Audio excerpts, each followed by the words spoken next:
S மக்களே, இந்த வாரம் நாமினேஷன் ப்ராசஸ் முடிஞ்சது. சபரி, வியானா, ரம்யா 3 பேர் தவிர மற்ற எல்லாருமே நாமினேஷனில் இருக்காங்க. இதில் நோட்டபுளாக இருந்த சில பாயிண்ட் மட்டும் நான் சொல்கிறேன். பார்வதி மேடம் அமித்தை நாமினேட் பண்ணுறாங்க. காரணம் என்னென்னா, அந்த பீரியட்ஸ் விஷயம் அவர் சொன்னது அது தப்பு தான். ஆனால் விஜய் சேதுபதி எத்தனையோ மறைச்சிட்டு அதை மட்டும் பர்டிகுலராக போட்டு கொடுத்த மாதிரி இருந்தது.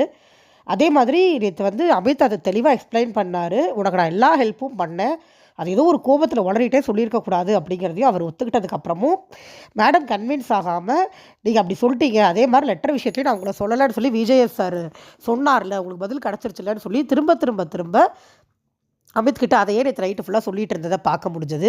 இதில் முழுக்க தப்பு விஜேஎஸ் மேலே தான், நான் பார்வதி மேலே கூட சொல்ல மாட்டேன்.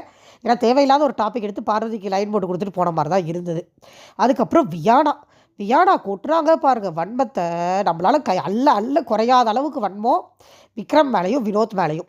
விக்ரம் மேலே எதுக்கு அவ்வளோ வன்மோன்னு தெரில. அந்த பொண்ணை அவரை போன வாரத்துக்கு முன்னாடி வரைக்கும் நல்லா கூட வச்சு நல்லா தான் பார்த்துக்கிட்டு இருந்தார். போன வாரம் அவங்க ஓவர் போர்ட் பண்ணப்போ அவரும் கேமில் ஓவர் போர்ட் போனார். அதை தவிர வேறு என்னன்னு எனக்கு தெரியல, கண்டிப்பாக கேம் விளையாடுறாராம் விக்ரம், இல்லை புரியல அப்படிங்கிற மாதிரி இருந்தது எனக்கு சீரியஸாகவே.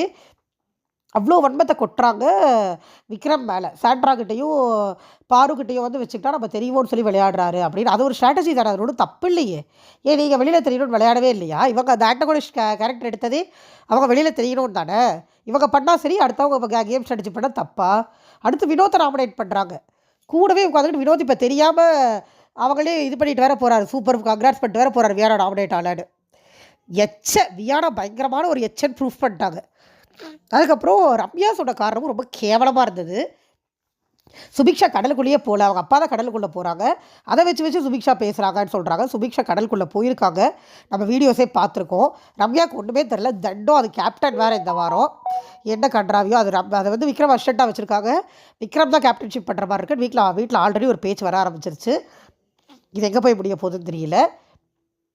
அப்புறம் அமித் வினோத்தை நாமினேட் பண்ணால் அவர் முன்னேறுவார்னு ஏதோ உளர போய் அப்புறம் பிக் பாஸ் எலிமினேட் பண்ண தான் நாமினேட் பண்ணணும், ஹெல்ப் பண்ணலாம் நாமினேட் பண்ணக்கூடாது அப்படின்னு சொல்லி அசிங்கப்படுத்ததுக்கப்புறமா பிரஜினா சொன்னார். பிரஜினா அதே காரணம் தான் சொன்னார். அந்த லெட்டரில் இருந்தது இல்லையா பொட்டக்கடுதாசியில், அதே காரணம் தான் சொன்னார். ஆதரை எஃப்ஜேவை சொன்னாங்க கேர்ள்ஸை வச்சு கேம் விளையாடுறாரு அப்படின்னு. இதுக்கப்புறம் நாமினேஷன் ப்ராசஸ் முடிஞ்சோடனே பார்வதி ஒரு வேலையை பார்த்தாங்க கன்றாவி. பார்வதி தூங்கிட்டாங்கன்னு ரம்யா நிற்க வச்சுருந்தாங்க. பிக் பாஸ் ரிசல்ட் சொல்லுங்கள், பிக் பாஸ் ரிசல்ட் சொல்லுங்கள், 5 நிமிஷம் ஆகிடுச்சு சொல்லுங்கன்னு ஒரு அரை மணி நேரமாக சொல்லி எப்படி தான் பிக் பாஸ் இரிட்டேட் ஆகாமல் இருக்காரோ அப்படி என்ன அவருக்கு பார்வதி மேலே ஒரு நல்ல எண்ணோட எனக்கு தெரியல. இதே வேறு யாராவது இருந்தால் அசிங்கமாக திட்டிருப்பார், பார்வதிங்கிறனால திட்டாமல் விட்டார்.